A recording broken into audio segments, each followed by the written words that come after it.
কে ডাক দিলেন, বলে আলী। বলে কি হলো বলো? বলে আলী রে, আমি হয়তো আর বেশি দিন বাঁচবো না, তবে আলী আমি দুইটা কথা তোমাকে আজকে বলতে চাই। বলে কোন দুইটা কথা বলেন?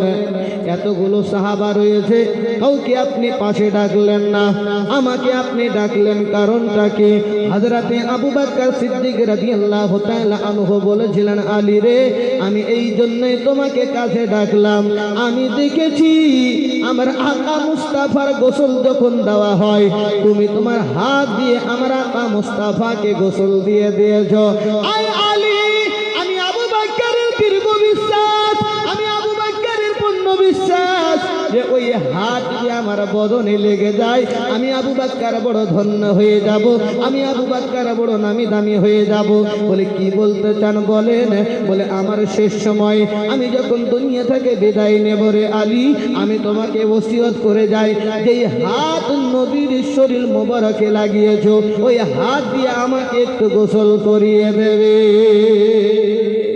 দুই নম্বরে আলী আমার লাশটা নিয়ে চলে যাবে আমার রাসূলুল্লাহর রওজাতে, ওই জায়গায় গিয়ে সালাম দেবে, সালাম দিয়ে বলবে আমার লাশটার কথা যদি নবী দিতে বলে, দাফন করতে বলে, যদি নবী বলে উত্তর দেয় তুই কবর থেকে সেই রওজা থেকে, তবে আমাকে ওই জায়গায় দাফন করবে। নচেত ভাববে হযরত আবু বকরের কোনো গুনাহ হয়েছে, হযরত আবু বকরের কোনো অন্যায় হয়েছে, অন্য জায়গায় তুমি দাফন করে দেবে। বিরাদার মিল্লাতে ইসলামিয়া লম্বা ঘটনা যা জীবনের মধ্যে বলা হয়। হযরত আবু বকর সিদ্দিক রাদিয়াল্লাহু তাআলা আনহু আপনার ইন্তেকালের পরে হযরত উমর রাদিয়াল্লাহু তাআলা আনহু আপনার নিজ হাতে আপনার বলা হয়েছে গোসল দিয়ে দাফন করাইয়ে আমার রাসূলুল্লাহর রওজা পাকের কাছে নিয়ে হযরত আলী রাদিয়াল্লাহু তাআলা আনহু আমার রাসূলুল্লাহর রওজাতে সালাম দেয়, আসসালাতু ওয়াসসালামু আলাইকা ইয়া রাসূলুল্লাহ, আসসালাতু ওয়াসসালামু আলাইকা ইয়া হাবিবাল্লাহ, আসসালাতু ওয়াসসালামু আলাইকা ইয়া রাহমাতুল লিল আলামিন। সালামের উত্তরে এসেছে আবার এই আবু বকরের কথাটা রওজা পাকে বলেছে, হাদিস পাকে এসেছে, হাদিসের মধ্যে পাওয়া যায় ইদখুলু ইলাল হাবিবি মাআল হাবিবি, শুইয়ে দাও বন্ধুকে বন্ধুর কাছে। শুইয়ে দাও বন্ধুকে বন্ধুর কাছে। মরা মানুষ কথা বলতে পারে? পারে? মানুষ বলে যে মরা মানুষ কথা বলতে পারে না, কিন্তু আমার নবী তো মরা নয়, জিন্দা নবী। কবর আপনার ভিতর থেকে যখন আওয়াজ পায়, সালামের উত্তর পায়, আর বলা হলো বন্ধুকে বন্ধুকে শুইয়ে দাও বন্ধুর পাশে। আমার আকা মুস্তাফার জবান শোনার পরে হযরত আবু বকরকে আমার নবীর পাশে রাখা হয়েছে। যিনারা হাজিরা হজ করতে গিয়েছেন তিনারা দেখেছেন আমার নবীর কাছে হযরত আবু বকরকে শুইয়ে রাখা আছে। আরো আসতে বলেন সুবহানাল্লাহ, সুবহানাল্লাহ। ঘুম লাগছে? ঘুম লাগছে না? মাশাআল্লাহ। আর একটু কষ্ট দেব, কারণ দেখেন সময়টাও আমার হয়ে যাচ্ছে কাছে। আমি এতটুকুই বলতে চাইছিলাম, যখন মাজার থেকে আওয়াজ পাওয়া গেল, এগুলো কি কানার দলেরা দেখে না? এগুলো কি শোনে না? এরা কি জানে না নবী জিন্দা? তবে বিরাদার মিল্লাত ইসলামিয়া জেনেও শোনো, আল্লাহ তো কোরআনে বলছেন সুম্মুম বুকমুম উম্মুম ফাহুম লা ইয়ারজিউন। চোখ থাকতে আপনার অন্ধ, কান থাকতে বহিরা, মুখ থাকতে বোবা, এদেরকে আল্লাহ পাক মুহর লাগিয়ে দিয়েছে। তুমি যতই দলিল দাও না কেন, ভিতরে প্রবেশ। প্রেম করলে দলিল লাগে, ভালোবাসলে দলিল লাগে? দলিল লাগে না।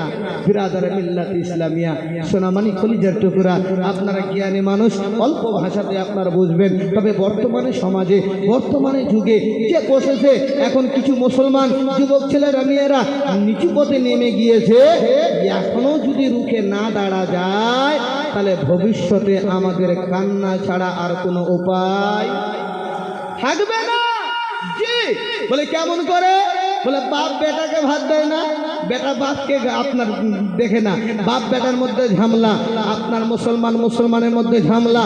কিছু কিছু মুসলমান এতটাই নিচু পদে দাঁড়িয়ে গেছে, এখনো আলিম ওলামারা অল্প একটু সবুর করেছে, আর একটু যখন নিচু নেমে যাবে আলিম ওলামারা কাফের বলতে আর দ্বিধাবোধ করবে না, আলিম ওলামারা ফতোয়া দিতে আর দ্বিধাবোধ করবে না। তবে হ্যাঁ, অল্প একটু সময় শুধু ফাঁকা, তবে এই ফাঁকাটা যদি এখনো ভালো হয়ে যায়, এখনো যদি তওবা করে নেয়, নিশ্চিত আমার আল্লাহ পাক তাকে ক্ষমা করে দেবে, মাফ করে দেবে। ব্রাদার, একটা যুক্তি দিয়ে আমি বেরিয়ে আসতেছি, অসুবিধা হচ্ছে না তো বাপ? আপনাদের এলাকায় স্কুল আছে? আছে না? উত্তর যদুপুরে স্কুল আছে, আপনারা ভালো বলতে পারবেন। আগেকার যুগে স্কুলে আপনার ভিজিট করা হতো, হতো না? আর এখন ভিজিটের দরকার হয় না, থাল বাসন নিয়ে যাও, খাও দাও, ডাং ডাং করে বাজাও, বাড়ি যাও। না, আগে ভিজিট করা হতো। কিভাবে বাচ্চা আপনার স্কুলে থাকে দেখভাল করার জন্য অফিসারকে ভিজিট করার জন্য আসে। ধরুন আপনাদের গ্রামে মিসাল দিয়ে আমি বলি, ডোন্ট মাইন্ড করবেন না, বোঝানোর উদ্দেশ্যে বলে যাই। আর এই যুক্তিটা মনে রাখলে আমার কথাটা বুঝতে পেরে যাবেন যে হ্যাঁ, মনীষ একটা যুক্তি দিয়েছিল। তো যদুপুর হেডমাস্টার সাহেবকে স্যার ফোন করে বলছে, হ্যালো, কি হলো বলেন? বলে কালকে তোর স্কুলে ভিজিট করা হবে। ঠিক আছে স্যার, আসেন। ছাত্রদেরকে ডাক দিয়ে বলছে, হ্যালো সরো, সলিমুদ্দিন, কলিমুদ্দিন, জসিমুদ্দিন, নাইমুদ্দিন, কে কাজে সামনে আয় তোরে? কি হলো স্যার? বলে কালকে অফিসার বাবু আসবে ভিজিট করার জন্য, তোরা তাড়াতাড়ি করে ভালো পোশাক করে স্কুলে চলে আসবি। ঠিক আছে স্যার। কালু, মোটা বুদ্ধা কালু দেখছে যে ভিজিটটা আবার কি রে, এই ভিজিট কাকে? কি বললেন স্যার? বলে কালু তুই আসবি না কেন স্যার? বলে কালকে স্কুলে ভিজিট করা হবে। কালু বলছে, যার জায়গার প্রাণ যাক, আমি তো ভিজিট ছাড়বো না। ভিজিট কাকে বলে দেখেই সকালবেলা হলো, ভালো করে ছেলেপেলেরা গোসল করে ম্যান গেট দিয়ে বা ফার্স্ট বেঞ্চে বসেছে, আর মোটা বুদ্ধা গেল জানলার ভাগ দিয়ে বেঞ্চের নিচে ঢুকেছে। স্যার এসে জিজ্ঞাসা করছে, বাবু বলো তো তোমাদের স্কুলে লেখাপড়া কেমন হয়? তো ছাত্ররা উত্তর দিয়ে বলেছিল, স্যার এই যদুপুর আপনার এত লেখাপড়া হয়, এই যদুপুর স্কুলে আশেপাশে মালদার যত স্কুল আছে এরকম লেখাপড়া হয় না। আচ্ছা, এত ভালো লেখাপড়া? তো বাবু আমি একটা প্রশ্ন করছি, একটু উত্তর দিবে তো? বলেন স্যার। বলে বাবু বলো তো, জিনিস হবে একটা, বিভিন্ন জায়গায় নাম হবে আলাদা, উত্তরটা কি হবে? উত্তরটা আসলে নদী হবে। কেউ বা নদী বলে, কেউ বা খাড়ি বলে, কেউ বা বিল বলে, কেউ বা ঝিল বলে, কেউ বা সমুদ্র বলে, কেউ বা সাগর বলে, এক এক জায়গায় একটা ভাষা প্রয়োগ করে। এমনই অবস্থায় 1 নম্বর, 2 নম্বর, 3 নম্বর, 4 নম্বর কেউ বলতে পারে না। হেডমাস্টার বলে, আমি তো এর উত্তর নিজেই জানি না, তো ছাত্ররা কি বলে? ইয়া আইয়ুহাল্লাযীনা আমানু কু আনফুসাকুম ওয়া আহলিকুম নার, হে ঈমানদারগণ, সর্বপ্রথম নিজে বাঁচো, নিজের ছেলে মেয়েগুলোকে বাঁচাও জাহান্নামের আগুন থেকে। মাস্টার নিজেই বাঁচবে না, তো ছাত্ররা কিভাবে? স্যার 1 নম্বর, 2 নম্বর বলো, কেউ বলতে পারে না। পিছন দিক থেকে মোটা বুদ্ধা খালু সাপের মতন বলে, ইয়ারে নাম ভিজিট নাকি? ভিজিট কি একে বলে? বেঞ্চের নিচ থেকে সামনে বেরিয়ে এসেছে, বলে স্যার এই 5টা ছেলে বলতে পারলো না, তবে প্রশ্নটা আর একবার বলেন, আমি কাল উত্তর দিতে রাজি আছি। আচ্ছা, এত ভালো ভালো ছেলে কেউ পারলো না, এই মোটা বুদ্ধা গোলবেলা কালু বলবে? তো স্যার যারা অফিসার বাবু আসে ওরা কিন্তু দেখে না কে বলতে পারলো কে পারলো না, ওটা দেখে না, যে বলতে পারবে ওকে সামনে আনা হলো। বলো তো বাবু? বলে স্যার আপনি যেটা প্রশ্ন করছেন যে জিনিস হবে একটা, বিভিন্ন জায়গায় নাম হবে আলাদা, উত্তরটা হবে মাথার চুল। কি হবে? এই সবাই বলেন কি হবে? মাথার চুল। হেডমাস্টার বলে, যাই হোক, কোনো তো একটা গুলি ছড়েছে, কিছু তো বলছে। বলে বাবু এবার আমাকে তুমি বুঝিয়ে দাও।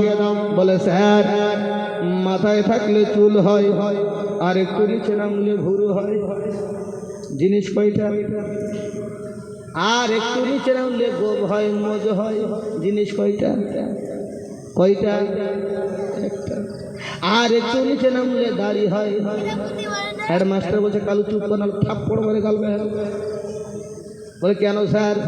বলে কালু রে, এখনো যদুপুরের স্কুলের মান সম্মান রয়েছে, ভদ্র সমাজে বলা যাবে আর একটু নিচে নামলে স্কুলের মান সম্মান থাকবে না। তাই রাইটার বুঝাই, এখনো মুসলমানেরা হুঁশিয়ার হয়ে যাও, সাবধান হয়ে যাও। তোমাকে মুসলমান বলে আখ্যায়িত করা হয়, তোমাকে মুমিন মুসলমান বলে ডাকা হয়, তবে আর একটু যখন তুমি নিচে নেমে যাবে, যেমন স্কুলের মান সম্মান থাকবে না, মুসলমান তোমারও ঈমান থাকবে না। আমি আপনাদেরকে বুঝাচ্ছিলাম, গাছ জান্নাতে যাবে, গাছের সঙ্গে আপনার নবীর প্রেম হয়েছে। আমরা আশিকে মুস্তাফা, আমরাও নবীকে প্রেম করি, মহব্বত করি। আমরা আল্লাহ তাবারক ওয়া তাআলা জান্নাতে যেতে চাই, হাউজে কাউসারের পানি পান করতে চাই। 2 নম্বরে সাহাবার সঙ্গে মহব্বত করবে, তাদেরকে অনুকরণ করবে। এদেরকে অনুকরণ করলে কি হবে? বলে সাহাবারা জান্নাতি হয়েছে, আমার উম্মতরা তোমরাও জান্নাতি হবে। এই সাহাবীদের মধ্যে অনেক তো সাহাবীর কথা শুনেছেন, অনেক তো জীবনীর মধ্যে শুনেছেন। আমি হযরতে আলী রাদিয়াল্লাহু তাআলা আনহুর কথা, যে পয়েন্টটা আমি ছেড়েছিলাম, সেখান থেকে যুক্ত দিয়ে আমি আপনাদেরকে বুঝাচ্ছি। একবার হাত উঠিয়ে বলুন ইয়া আলী। আলীকে মহব্বত